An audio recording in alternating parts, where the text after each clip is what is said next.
Chris. But I want to look at the playoff picture with you.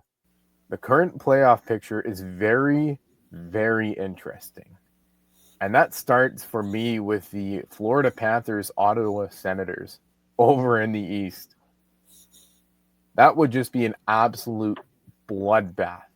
Yep. With the way those two teams have played against each other in regular season games.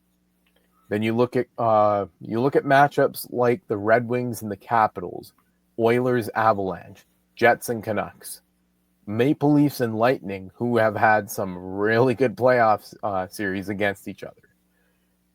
For me, I want to start with the Jets and Canucks because the Canucks are going to be looking to move away from the Days of Our Lives episode that they had throughout the season. And the Jets, they're going to be looking to get way beyond what happened in the last two playoffs, getting bounced in 5 games and an utter embarrassment for the Winnipeg Jets. If you look at a team like the Capitals, who were bounced in 4 last year, nobody expected them to be here. Detroit, if they get in, it's a tall task, a tall order to fill, but yeah, but that team needs playoff experience. Yeah, I mean, realistically, out of their core, only Dylan Larkin is the one with playoff experience, and I believe it's only 6 games. I almost want to go out on a limb here and say, if the playoffs were to start today, I think the Detroit Red Wings could pull an upset over the Washington Capitals. They could. Because they're an unproven team. They're going to be hungry to play in the playoffs. But then they'd be playing against guys who have made playoffs time and time again. Guys like Ovechkin. Then, Ovechkin's the number one guy on that list for me. But you look throughout their roster and they have that experience up and down. So, Chris, I don't know about you. The other one being the Colorado Avalanche and the Edmonton Oilers. That series knocks off one of the big teams from the first series. Whoever wins that, I think, could make a run all the way to the Cup final. Because I've seen and I've read a lot of stuff where it says in order to win the Stanley Cup is you got to win the first round and all that, and then the playoffs itself, each round is almost an uphill battle. And there's a reason why people say it's the hardest trophy in sports to win. So, with the playoff picture, is there, which one stands out to you the most? I mean, I like the idea of the Tkachuk battle in the first round of the playoffs with Brady and Matthew. And I, obviously, being a Red Wings fan, I'd love to see them get in and do something, but I just want them to get experience. Like I said, they have a core, and we have the rest of the core coming, that I think just get those guys experience. They become the leaders of that team, that when the next batch of young guys come in, they might be ready to take that next step and keep advancing and making that run where they have their core, like Yzerman has talked about the last 3-4 years of the Yzer plan. One thing I did want to talk about, and are we so sure that it's going to be the Canucks? Like, the East is wide open. The West, I feel like everything up to Colorado is pretty much safe. The Canucks moving off Miller and the pieces they brought in, yes, they've been playing well as of late, but Demko just went down with an injury. Who knows how serious that is? We'll find out, obviously, when they come back from break, unless there's an update provided before then. The Flames have been pretty good. One team they have a steep hill to climb, but they've been playing well, and we just talked about their goalie. The Ducks are 6-3-1 in their last 10. It's a steep hill to climb to get in the playoffs, but is that a team that could get right and just sneak in at the end? Obviously, I don't think they make a run or anything, but Utah's coming. The Blues are doing things. Like, they could be a team that adds at the deadline. They sneak in. I've seen them do it before. Yeah. Yeah, no. I think the West is... I think it's Calgary, Utah, and St. Louis is what we're looking at.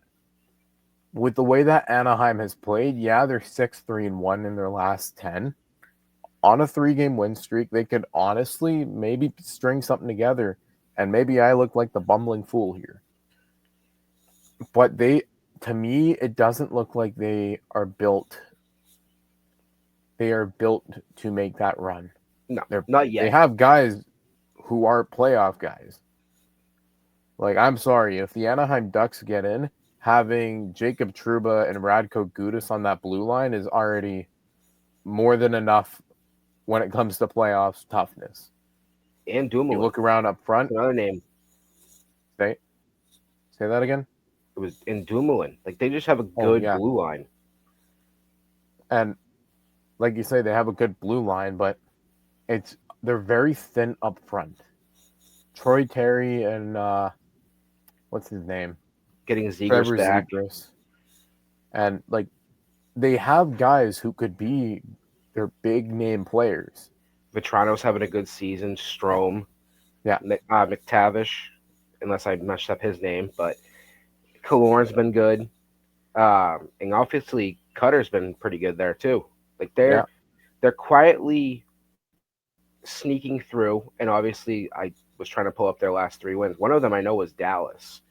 Again, a playoff team, and the Kings and Montreal were their last 3. But back-to-back wins against, 2 playoff teams in the Kings and the Stars. So the break, my issue with it is, and like I said, they're 9 points out. So, like, do I see them making it? No. Do I like seeing them start to get back to that conversation? Yes. But the break hits, and, they're on a win streak. So, like, now they come back, and are they cold?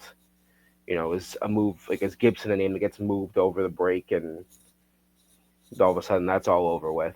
But I agree with you, like you said, the Blues, Utah, Calgary, those are the 3 teams I could see going on a run and sneaking in the playoffs. And I think for me, it's Utah the most that stands out. But Calgary, with the way that Dustin Wolf has played, that could be what gets them over into that playoff spot. But I think with the way that the Western Conference looks, I think that's what we're going to be looking at come end of April when it comes to playoffs and all that. But like you say, over in the East, it's wide open. Montreal's starting to slip lately. 2-7-1 in their last 10. 3-game losing streak. And you were in Philly too, yeah. Just teams that the only team that is really out of it is Buffalo in the East. And now looking at it, we started this episode with talking about Dobson, and I brought up Brock Nelson.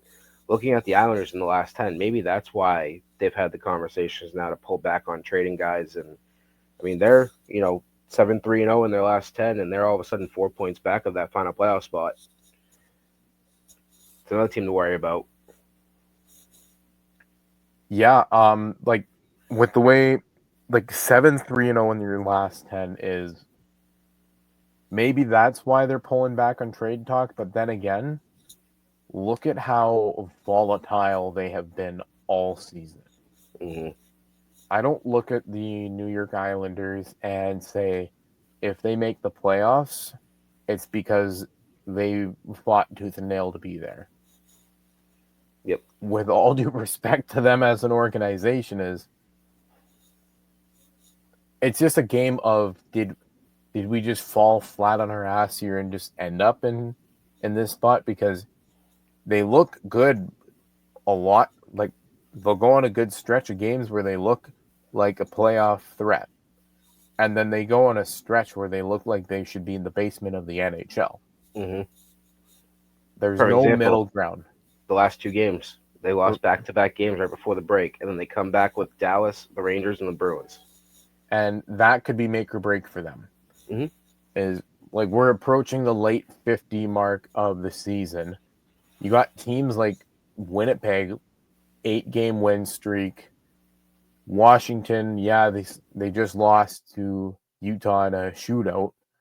But if you look at certain teams that are going to be battling for top spots, they're winning games, and maybe that break, maybe the Four Nations break is they come back and we see just a way more movement on March 7th because teams want to see what happens with their guys. And then March 7th, the floodgates open and it's just a nut house. There's definitely a list that's right now this is Yeah. the pre-trade deadline. Like Oh, Tarasenko, Evans, like these are the guys who are going to be moved during the break. But then there's that big list that's coming, obviously, March 7th or leading up to March 7th, where team comes out of the break, they've dropped 3 straight, and all of a sudden they've fallen further out of the playoff picture, and there's moves being made where they're moving them quick.